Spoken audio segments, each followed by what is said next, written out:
Yeah. Hi there. You're both in different rooms today. Yeah. I'm in an upstairs bedroom. And My other office is busy. Okay. So Mark had emailed me about an hour ago saying that he didn't see a Zoom link in the calendar appointment. So that's why I sent you the separate email. Okay. Did you get here through the calendar invitation or that email I sent? I came through the email you sent. I came through the email. Okay. I came through the calendar. Yeah. I'm still finding my way. I am finding, I hope we're getting things done well enough, but I do miss the in-person meetings a lot. I do too. I went in to sign my signature to some things. It was so nice to see people, you know? Yeah. Yeah, it was good. There's Mark. So he's on his way in. Okay. And there he is. And the streaming is going. He's set. Mark, thank you for agreeing to make this a full committee. It's very much appreciated. My pleasure to be here. So Herb has got things going whenever you guys are ready. Okay, let's start then. It's 4 o'clock and we'll call to order the curriculum committee meeting. Move approval of the agenda. Yeah, before we vote on the agenda, I do want to make two notes. Due to my unfamiliarity with the virtual process, the agenda items as they are correct, but I did email you last night that there was one textbook I left off the attachment. Okay. And then Mark, and I have looked at it a few times, Mark, and you're more observant than I am. So it's almost as if you're an English teacher with an editor's eye. Notice that the stub comments in the section on human growth and development were from a few meetings ago for this committee. The minutes, which are really relevant to what we're doing today, are accurate, but the notes were outdated. So I apologize for that, but I just kind of wanted to touch on that right here. Not a problem. Okay, do we need to have an agenda, a motion with those comments or not? I don't think so. It's just as we're approving the agenda, I wanted to get the corrections out of the way. Okay. All right. I had moved to approve the agenda. And you don't need a second, so I'm in favor. Okay, good.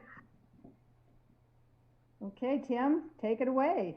Yeah, our next thing is public comments, and I checked with Rebecca just a minute ago, and as of a minute ago, we had no public comments. If something changes in the next few minutes, Rebecca will advise us of that.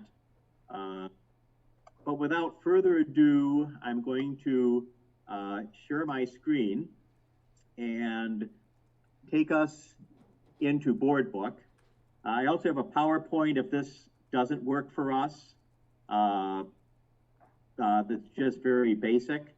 But the first item has to do with human growth and development. And this is a request for approval of some one-time changes. And the Human Growth and Development Advisory Committee was very gracious, and they agreed to meet last week on fairly short notice. Judy was able to sit in, so Judy, you can certainly add perspective from having been there, and it is possible that all of you have seen it by video, because now we can watch so many of our meetings by video. But basically, the situation is this. When we entered remote learning in March, we had not yet completed the 4th grade Human Growth and Development unit, and 8th grade health had not reached their Human Growth and Development unit. And so what do we do about that? And so, with 4th grade, due to the age of the kids, and it's the first time we really get into some of these topics, the feeling was a lot of it we should probably just not address this year and try to compact in with the 5th grade unit next year. Due to some of the changes that students go through, particularly our female students, we've we are going to try to provide parents with access to the videos that might be shown, along with some of the lesson activities around that. But that will only be a little bit of the fourth grade content. So the first thing we talked about in the committee was, with the committee support, moving much of the fourth grade content to fifth grade. And actually, at the time we did it, we weren't 100% sure that it would be technically feasible to even do the videos at home. But Herb and his team have done a great job supporting this, and Brenda Murdy working with the publisher, and we've been able to work that. So that's the first thing. The second thing is, you know, with eighth grade, they are running the unit. A lot of the critical topics that had occurred in that class traditionally were really done through question and answer. So we did have to,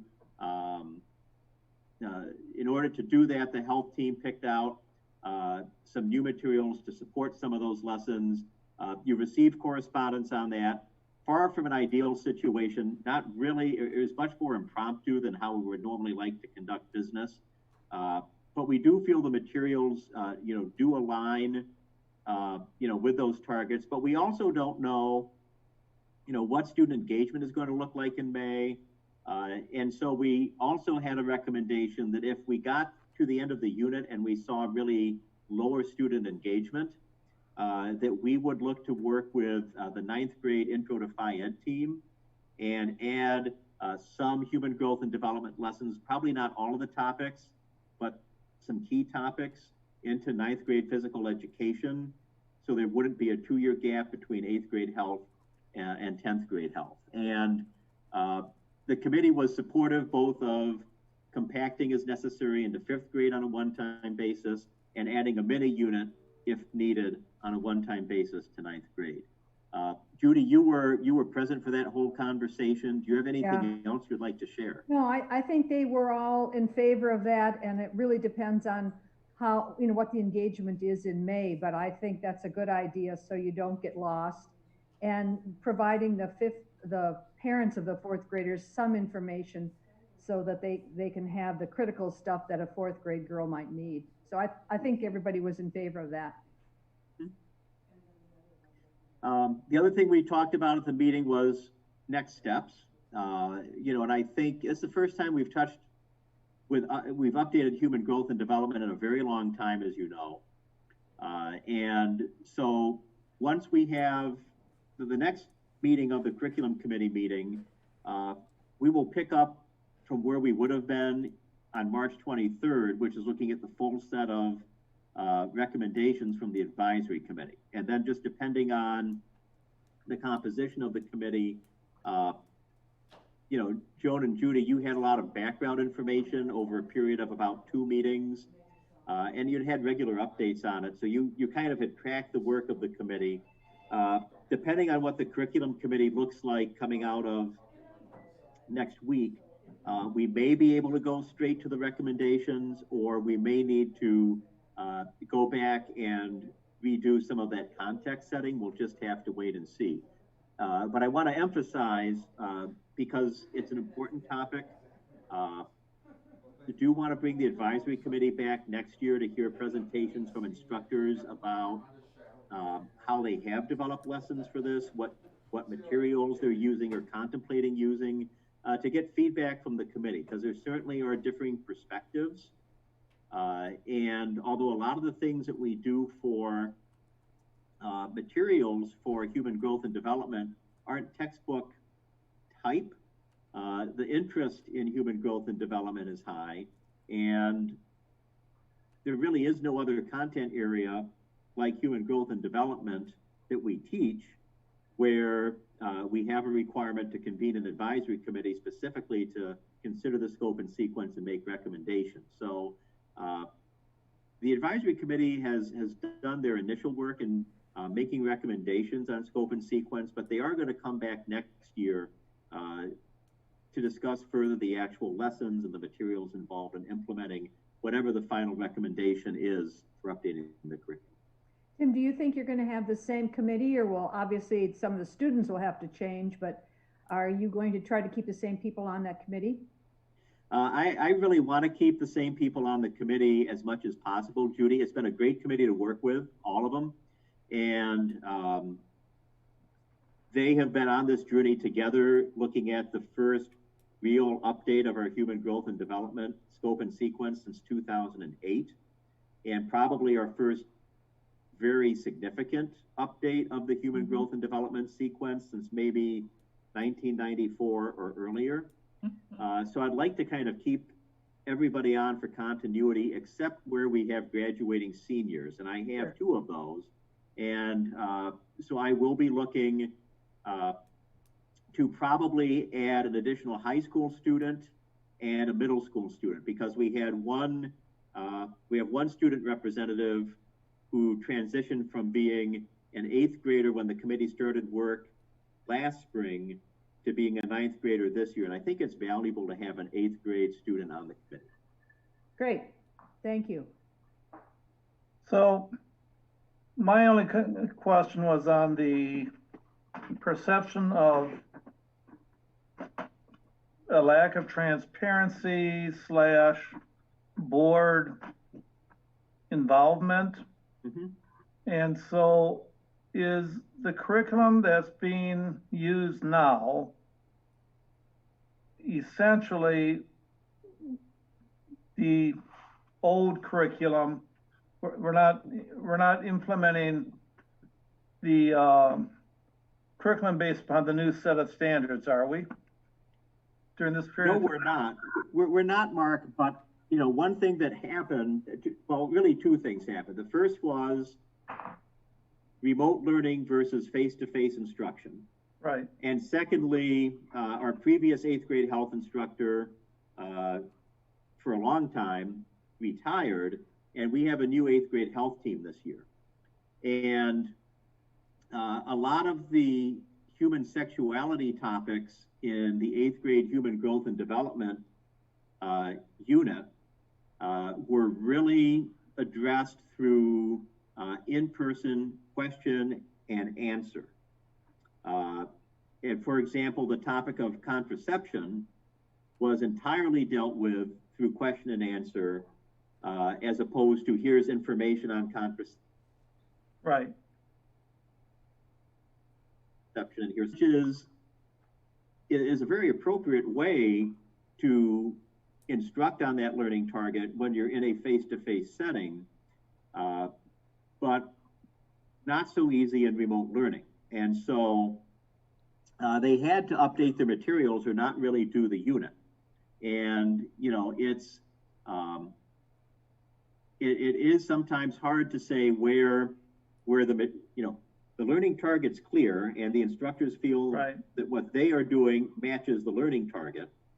Not everybody feels that way. And, you know, at the committee, we actually got into a good discussion about, if we talk about teaching methods of contraception and their effectiveness, what's covered within methods of contraception. And it was apparent that there were different perspectives on the advisory committee about what comes under that term. Sure. But the materials are very different and the method of delivery is very different. So, you know, I would say that the 8th grade teachers feel the targets and the scope and sequence is the same, but the materials are definitely different. And so it would feel very different if you were to look at what it was like last year and what it was like sure. this year. And I'm not trying to be obtuse on this. I mean, I think... No, that's fine. Yep. That answered my question. Thank you. Okay, thank you. Any other questions on the human growth and development topic? Kim, are the materials that they're using this year, are they possibly also going to be used with the new scope and sequence? I don't think they've really had a discussion about what materials they'll use for the new scope and sequence. We'll have to approve it first. Okay, so these aren't for the future. They're really just this year. They were their attempt to provide something for the remote learning session. You know, I wouldn't want to say they would never consider parts of them for the future, and I'm not going to say that they will be part of the future. They really haven't looked at our new objectives for 8th grade yet, because that'll need to come through the curriculum committee and then the full board and then to the teachers. Okay. Thanks. So do you need anything from us, Tim, on this? I do need a motion to recommend these one-time changes, and they will go on the agenda for Monday. Because these are one-time changes to the scope and sequence, and that should be approved by the board. Okay, and so before we do that, again, if a parent is objectionable to the direction of some of the instructional materials, they can choose to opt out. Is that correct? Yes, they can. Okay. And parents could also sit with their child during this instruction, couldn't they? They absolutely could. Yes. Yes, I mean, there are a lot of challenges with the remote learning, but in this, as in other areas, and again, I know parents are juggling a lot at home. I don't want to understate that. But yeah, they have an opportunity to be side by side with their child the way they wouldn't normally be able to in the 8th grade. Okay. So I would move to accept these one-time changes and move those on to the full board. Second? Okay. All in favor? Aye. Aye. Thank you. Our next topic is textbook adoptions and budgeting. And this is one where I emailed you that Erin Pavao, who is our high school computer science teacher, emailed me with a late request, but it was a very sensible request last week. And when I was preparing this, it did not reflect that. And so I'm going to bring in the updated memo, and let me know how this looks. Can you see it on my screen? Yep. Yeah. Okay. And so, I just kind of want to go through these and then open it up for all of your questions. So for intermediate and middle school science, as we've been looking at continuing our work to align with the next generation science standards, which are substantially similar to the new Wisconsin science standards, they have been piloting a variety of resources. And the one as an external resource, and I want to be clear, our teachers also develop a lot of their materials for science in these grade levels. But there's a resource from a vendor called Amplify that they really like. And so they've piloted Amplify, and they feel like these are good resources. And so we want to formally adopt these for 5th through 8th grade science. And it's primarily 5th through 7th, mostly. So that's what the Amplify resource is. Last year, we adopted the Quaver resource, which is a digital resource, as our primary instructional resource for general music in grades kindergarten through 7th grade. Music felt Quaver in the 8th grade was a little young seeming for the general music population. And so they have not been using Quaver, but this year recommended a resource they felt was more appropriate for the 8th grade general music students, which is called Breezing Through Theory. The next item is an updated textbook that Sandra Meinholz is recommending for sports and entertainment marketing. That's a new course we brought in a few years ago. At the time, there is a web-based resource that she was using since then, with a little experience teaching the course. She's now recommending we move to this textbook for that course. You may remember that a few years ago, we updated what used to be a trio of semester courses, biotechnology, AP biology, and anatomy and physiology that kids took over 3 semesters that together comprised our AP biology experience. We discontinued that 2 years ago and unpacked those courses. So biotech stands alone, AP Biology is now a 2-semester, a full-year course. And instead of a semester of Anatomy and Physiology, we now both offer an Anatomy and Physiology 1 and an Anatomy and Physiology 2.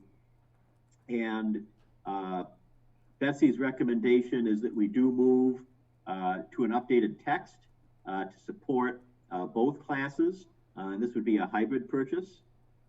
The welding, this is related to our dual credit welding course with Madison College. This is the textbook the Madison College advising instructor recommends, so that is why Rob is recommending it. And the last item is the one I referred to. Our teachers have been supplementing and substituting quite heavily during remote learning to run their courses in the new environment. And Erin, our high school computer science teacher, has been using a resource called CodeHS. It's web-based. It's been designed by 2 computer scientists. They actually developed it when they were undergraduates at Stanford and have built on it since then. And, you know, Erin has been pretty conservative about committing to a purchase resource for computer science just because he felt there was no one resource that was really justifying a financial commitment.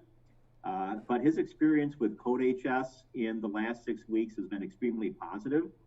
And he is recommending that we do adopt it as our primary resource for several of our computer science courses at the high school.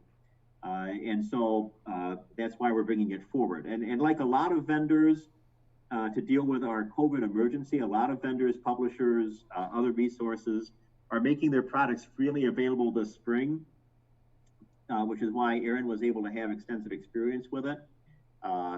But this is a purchased resource.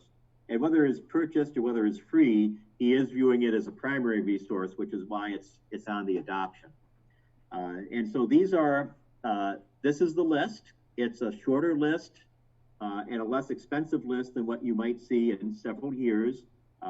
That's a good thing.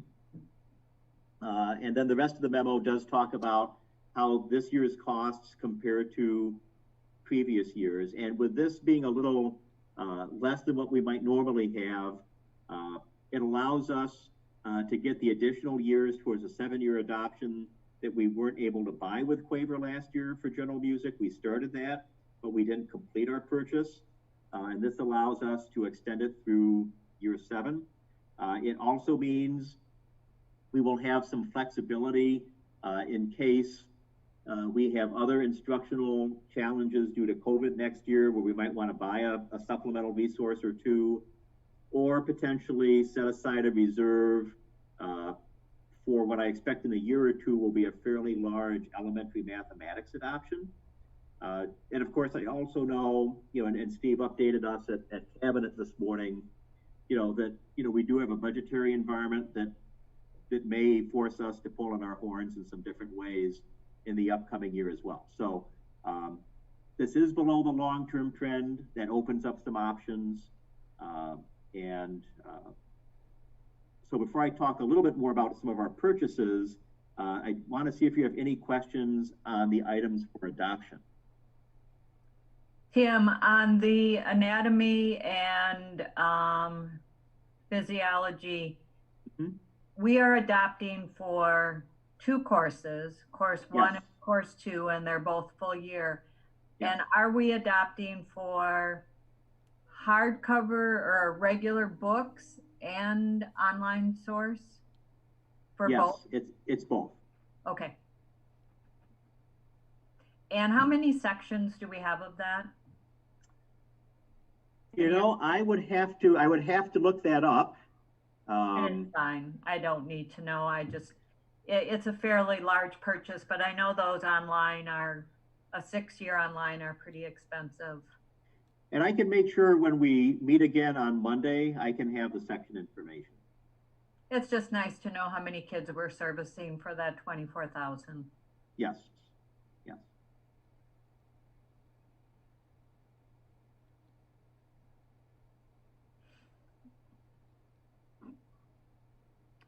Okay. So do we need to move to adopt these? We do need a motion on the adoption. So moved. Second. All right, so we've got that done. I'd like to, before we vote, just compliment you on the budget number you presented. I was shocked how low it was. And given the uncertainty moving forward, it was probably a great year to be setting a lower mark. But all of these look like excellent resources of necessity. So again, thanks for all your work on that. Okay. Well, thank you, And providing the historical. I've always appreciated when you've done that in the past. It helps us get a better picture of how we compare this year to the previous. Yeah, and I appreciate that, and thank you. Our teachers, really do work hard. You'll remember this from when you were in the classroom, and Joan as well here. Work very hard in vetting these materials, and I'm happy with, given everything the way it worked out this year. I just pulled up the budget sheet, and so this, in addition to the adoptions, I do want to point out that the years for general music that we were, and again, that general music adoption is, it's 5 years. So it's year 3 through 7. So it's 5 years of a 7-year cycle for materials that are used from kindergarten through 7th grade. And in grades kindergarten through 5th grade, all kids are taking general music. So this is something that all kids in 6 of our grades will utilize. And kids who select general music in 6th or 7th grade also utilize the Quaver resource. So that looks like a big number, and it is, but it supports a lot of music education for many kids. The other thing on here is that we are pending on everyday, on an elementary math adoption. Our plan had been to do site visits this spring. We'll have to do site visits next year. So at a minimum, this is a 1-year extension of teacher resources for everyday math. Depending on our review, we may need to come back next year with an additional 1-year extension, but that's why you're seeing this on here, is our initial long-term purchase of everyday math needs an extension while this math review is pending. But the everyday math was previously adopted by you, and so was the Quaver. Okay, so we had a motion and a second. Do we vote then? Yes, please. Okay, all in favor? Aye. Aye. Any opposed? Nope. Okay, 2 things done. Yep, and now, thank you. And now we're on to curriculum projects. And I'm going to bring this up. And these have all been reviewed. We've adjusted the numbers to match the way that we moved last year to try to be fair among different sized curriculum project teams. And this is pretty small. I'm going to see if I can, there's my plus button. There we go. And so there's a pretty comprehensive list here. We're trying to do a lot of different pieces. These were all proposed by our teachers. You can see who the project coordinator and where we know who the staff are and what the purposes are, what these are. They cross multiple levels. And we don't exactly meet these targets, but again, these are just targets. And one thing that I am happy to say is that compared to maybe a decade ago, and Joan, you've been party to these conversations over the years. I think we're seeing a lot more distribution of curriculum projects across all of our levels versus maybe one level only. So I think that emphasis has really carried through here. Now, I will say this, I mean, the great unknown in all of this is these were projects that teachers proposed back in the winter. And we don't know what the summer will be like. And so these are all here to be approved and move forward. What I will say is there is a possibility that not all of these will occur. I think some of these will be able to be completed virtually if necessary. There are others of these, and I don't want to prejudge the ingenuity of our people, but when I see things like Arboretum Elementary book room work, that usually entails a team of teachers coming in to do some development of the book room collections, update, reorganize. That is hands-on work in groups. And at this stage, I just couldn't say whether or not that type of work is something we're even going to be able to do in the summer. But my recommendation is go ahead and approve it. And if things don't happen, they don't happen this summer. But I think we do need to approve just so we can know that if conditions allow, our teachers can do this work. Thank you for sharing that. That was my impression as I read through it. Even the pilot preparation for elementary math, with the unknown of what's the medium going to be next fall, face-to-face, online, that may be more than they wish to do right now at this point. So as long as, I would hope that we can approve of them, and if they don't do them, possibly move it forward to the next year, and assure them of that possibility, not definitively, but that in a perfect world, if not this summer, then next summer. Is it possible just to redirect the purpose of some of these meetings so that if they find out they're going to be having a real different year this fall, some of the people who wanted to work on this could be tweaked a little to look at what is out there? Or is that wrong? You can't approve something and then change what you're approving. Well, I think these are particular projects that people have proposed with rationales. And it's a very good question, Judy. And I think we can be flexible. Art curriculum update.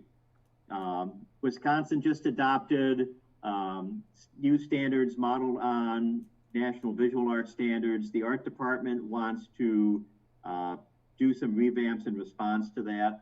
What they do this summer might look a little different if they're forced to collaborate virtually than if they were to do it in person. So I think, within the context of their request, if they want flexibility, we can certainly provide that. What I would be cautious about would be saying, and let me just kind of not to pick on people, but to,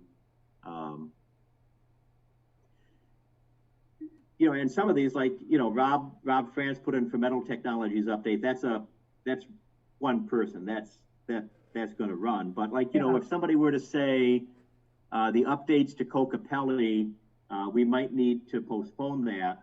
But for this year, can we do this project instead? My answer to that, is maybe not, because I think it's hard to say at this stage, but we don't know what challenges we're going to face in terms of how we're going to go about the process of doing school next year. And what I would suggest is we approve these, and if they can run, they run. But if they don't run them, I like the idea, as Mark proposed, of making them first in line for next year. But I would prefer not to do substitution, and here's why. We may find ourselves in a situation where we may find a project of merit that we don't know about right now, that we may need to do for the different scenarios we may face in the upcoming school year.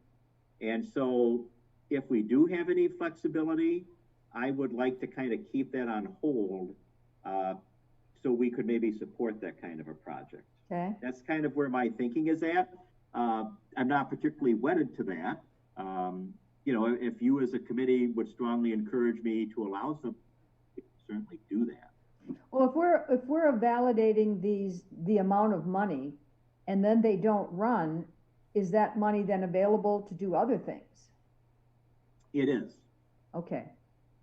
So it's probably the same thing. If they can't run this year, we could use the money that we designated to do something that's going to meet the needs of this unusual fall. Yes, we could. We could. Okay. Tim, were there any projects proposed that didn't get on the list? No, we're very fortunate. All of the projects that were proposed were worthy projects, and they were in what we could support budgetarily. So there was nothing that was proposed that is not on this list. Nice. And I just want to say, and you're right, we've had this conversation for many, many years, and it's refreshing to see the criteria that's being met is much more consistent, and the distribution of funds is better, in my opinion, better allocated over K-12 instead of sometimes very heavily weighted in the 9-12 category. And I just appreciate what it took for you to kind of reset people's brains to curriculum work, because I think it really shows with this list. Well, and if I can add, I also appreciated the number of projects that are cross-building as well. Yes. Mm-hmm.